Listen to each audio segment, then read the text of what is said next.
আজকের দিনে দাঁড়িয়ে ছিনতাই কাণ্ডে যারা যুক্ত তাদেরকে গ্রেপ্তার করতে পারছে না। বিশেষ করে তুমি আগে বিয়ালে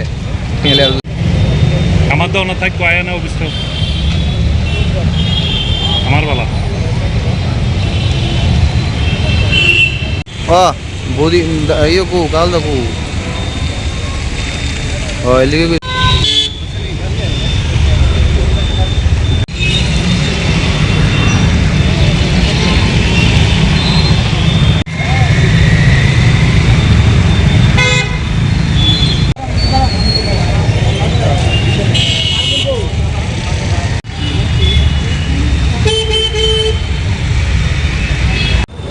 আমরা ডিওয়াইএফআই এবং টিএফ এর পক্ষ থেকে আমাদের রাজ্যের আইজিপি ল অ্যান্ড অর্ডার ওনার সঙ্গে আমরা ডেপুটেশনে মিলিত হয়েছি।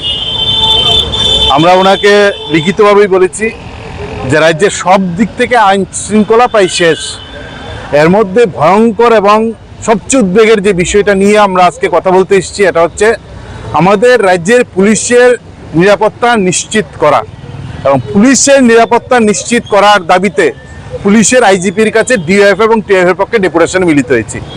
আমাদের যে প্রতিদিন মানুষের উপর আক্রমণ, বিরোধী দলের উপর আক্রমণ, বিরোধী নেতাকর্মীর উপর আক্রমণ, ছিনতাই, চুরি, লুট, তুল্লাবাজি, রাহাজানি সব হচ্ছে, কিন্তু এই সময় আমরা লক্ষ্য করছি একই সঙ্গে পুলিশের উপর আক্রমণ, সমাজবিরোধীদের আক্রমণ প্রতিদিন বাড়ছে।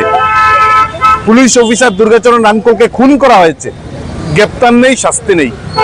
গত দুদিন আগে বটতলাতে পুলিশ সদর দপ্তরের সঙ্গে থেকে একজন ট্রাফিকের সাব ইন্সপেক্টরকে তাই অপহরণ করে তুলে নিয়ে গেছে, আজকে পর্যন্ত কোনো গ্রেপ্তার নেই। আগরতলা শহরের বুকে বছরখানেক আগে এখানেই ডিউটি করছেন পুলিশ অফিসারকে অপহরণের হুমকি দিয়েছেন, 10 মিনিট পুলিশ থানাতে তাদের আটকে রাখতে পারেননি। প্রতিদিন পুলিশের উপর আক্রমণ করছে। এখন পুলিশের উপর যদি সমাজদ্রোহীরা আক্রমণ করে আর তাদের বিরুদ্ধে গ্রেপ্তার না করে শাস্তি না দেয়, তাহলে মানুষের ভরসা প্রতিদিন উঠে যাচ্ছে পুলিশের উপর থেকে। মানুষ কোথায় যাবে? এই বিষয়টা ওনাকে বলেছি। সঙ্গে আমরা বলেছি যে নেশা কিছু নানা কারণে আটক হচ্ছে, কিন্তু নেশা কিংপিং গ্রেপ্তার হচ্ছে না। এটা হচ্ছে সবচেয়ে বড় ভয়ঙ্করতম দিক, যে নেশা আটকানো হলেও নেশার কিংপিং কেন আটকাচ্ছে না, এই বিষয়টা আমরা রেখেছি। আমরা গোটা রাজ্যের যে ভয়ঙ্কর পরিস্থিতি, মহকুমা শাসক এসডিএম সে বিধায়কের হুমকিতে ভয়ে আতঙ্কে সে নিরাপত্তার দাবি করছে।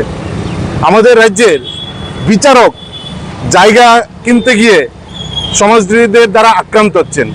বিচারক, এসডিএম, পুলিশ অফিসার সবাই আক্রান্ত, আমরা তো প্রতিদিন আক্রান্ত। এই পরিস্থিতিতে আমরা ডিওএফ এবং টিএফ এর পক্ষ থেকে আইজিপির কাছে বিষয়গুলো তুলে ধরেছি এবং আমরা দাবি করেছি যে পুলিশের উপর আক্রমণ যা বাড়ছে এটাকে কমান, তাদের বিরুদ্ধে কঠোর ব্যবস্থা নেন। কিন্তু ব্যবস্থা নিতে গিয়ে দেখা যাচ্ছে যারা আক্রমণ করছেন তারা শাসকের সঙ্গে ঘনিষ্ঠভাবে যুক্ত, ফলে পুলিশের উপর আক্রমণকারীদেরও সেখানে ছাড় দিয়ে দিচ্ছেন, তাদেরও কঠোর শাস্তি হচ্ছে না। এই বিষয়গুলো নিয়ে আমরা সেখানে ডেপুটেশনে মিলিত হয়েছি। কি বলছে তিনি আমাদের কাছে মনে হচ্ছেন অনেকটা সরকার পক্ষে মুখ্যমন্ত্রী ভাষায় কথা বলেছেন, তথ্যের কথা বলেছেন। আমরা বলেছি তথ্য নয়, বাস্তবের কথাটা আমরা বলার জন্য এসেছি। তিনি কতগুলো ডাটা, এনসিআর এর ডাটা এখানে উত্থাপন করার চেষ্টা করেছেন, কিন্তু আমরা বলছি এই ডাটাটা বাদ দিন, আপনি বাস্তবে আসুন। সদর দপ্তরের সঙ্গে থেকে পুলিশ অফিসারকে গাড়ি তুলে নিয়ে যাই, এই বাস্তবতা উপলব্ধি করার জন্য আমরা ওনাকে অনুরোধ করেছি। দেশের স্বাদের আনন্দ লংতরায়, লংতরায় রান্নায় তোমাকে চাই।